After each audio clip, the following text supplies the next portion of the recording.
The roar of Merlin engines, the staccato bark of machine guns, and the terrifying scream of a diving Stuka. These were the sounds that filled the skies over Britain in the summer of 1940. Below, a nation held its breath, gazing upwards at a life-or-death struggle playing out amidst the clouds. It was a battle unlike any before, a clash of titans where the fate of an entire continent, perhaps even the world, hung precariously on the performance of a few young pilots. How did a relatively small island nation, battered and seemingly isolated, manage to withstand the full terrifying might of the Nazi war machine in the skies?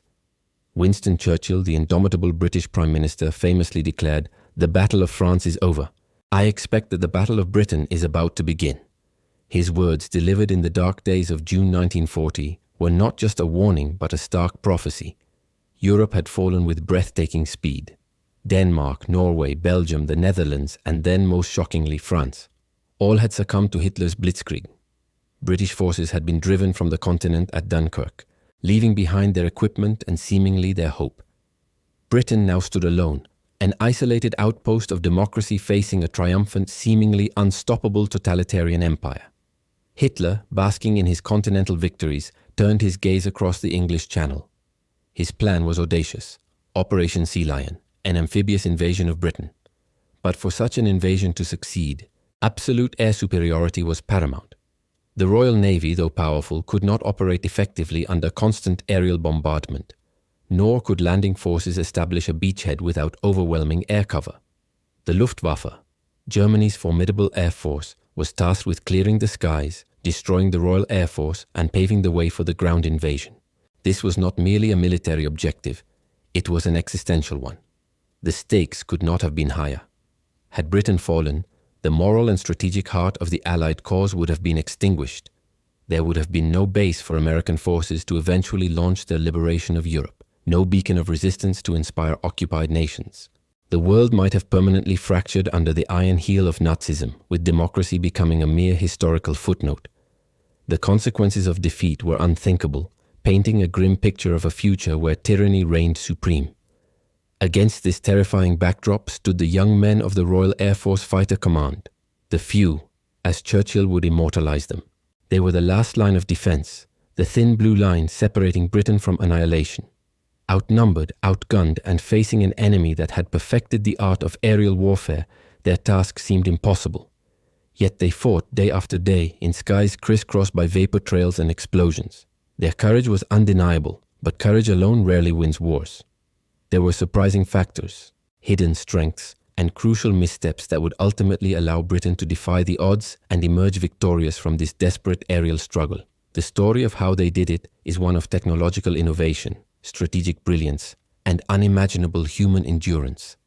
It's a tale that reshaped the course of the greatest conflict in human history. The initial theories of air combat, often tested in the Spanish Civil War, posited that massed formations and aggressive offensive tactics would dominate. The Luftwaffe, with its experience in blitzkrieg, believed in crushing aerial superiority achieved through overwhelming numbers and coordinated attacks. However, the unique circumstances of the Battle of Britain would challenge these doctrines, revealing the critical importance of defensive strategy and technological integration. At the heart of the aerial struggle were the machines themselves. The Royal Air Force relied primarily on two iconic fighters, the Supermarine Spitfire and the Hawker Hurricane. The Spitfire, a marvel of aerodynamic design, was faster and more agile, particularly at high altitudes, making it deadly in dogfights. Its 8 Browning 303 machine guns delivered a devastating hail of fire. The Hurricane, though less glamorous, was the workhorse.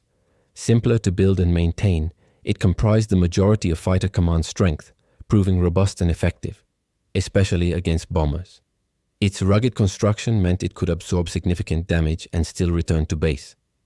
Facing them, the Luftwaffe deployed the Messerschmitt Bf 109, a formidable fighter, perhaps slightly faster than the Hurricane and comparable to the Spitfire in certain respects.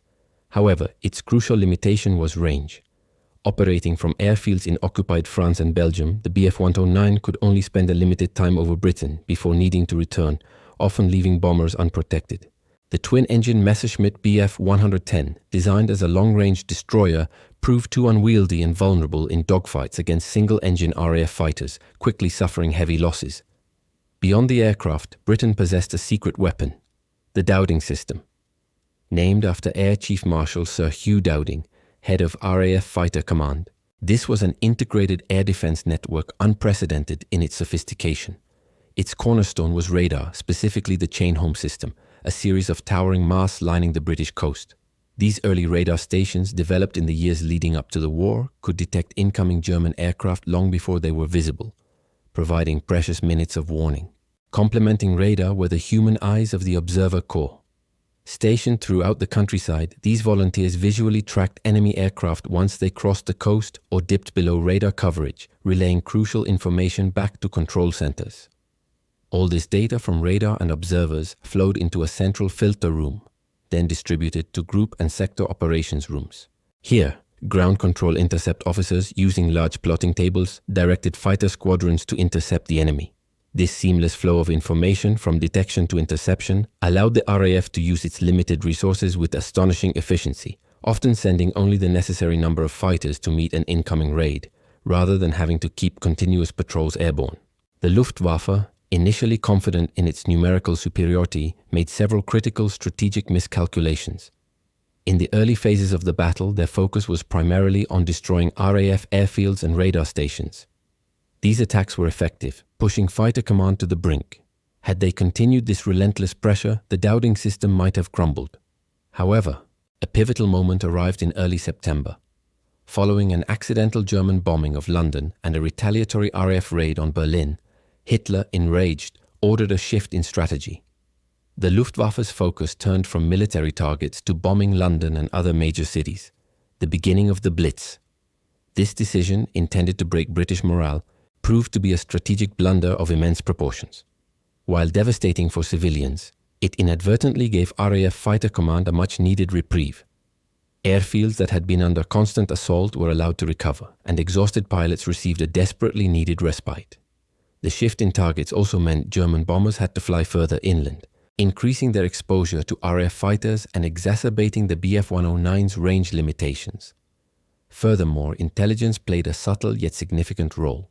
While not always decisive in specific engagements, British intelligence, including insights gleaned from ultra-intercepts of German Enigma communications, provided a broader understanding of Luftwaffe intentions and capabilities, allowing for better strategic planning.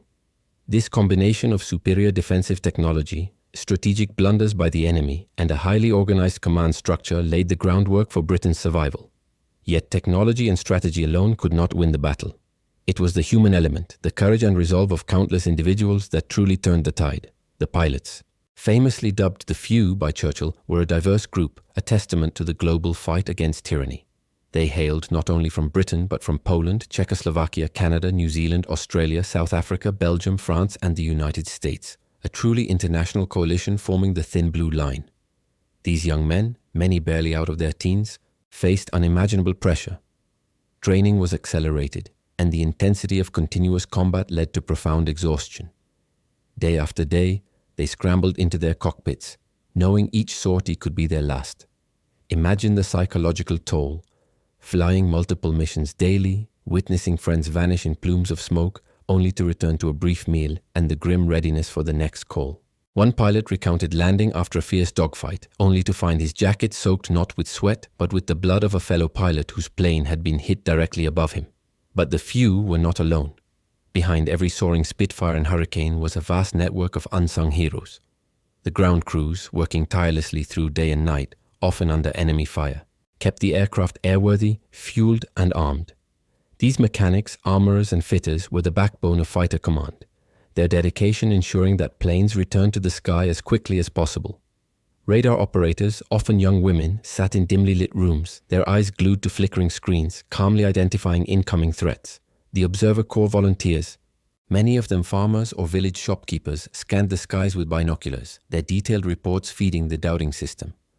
Without these dedicated individuals, the pilots' bravery would have been in vain. And then there were the civilians. As the Luftwaffe shifted its focus to urban centers, the people of Britain endured the Blitz.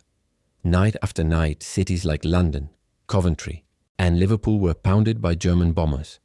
Homes were destroyed, lives were lost, and a constant fear permeated daily existence. Yet, amidst the terror, a remarkable spirit of resilience emerged. People sheltered in tube stations, formed fire-watching brigades, and carried on with their lives, often displaying an almost defiant cheerfulness. This spirit of the Blitz became a powerful symbol of national unity and refusal to yield. The climax of the battle arrived on September 15, 1940, now commemorated as Battle of Britain Day.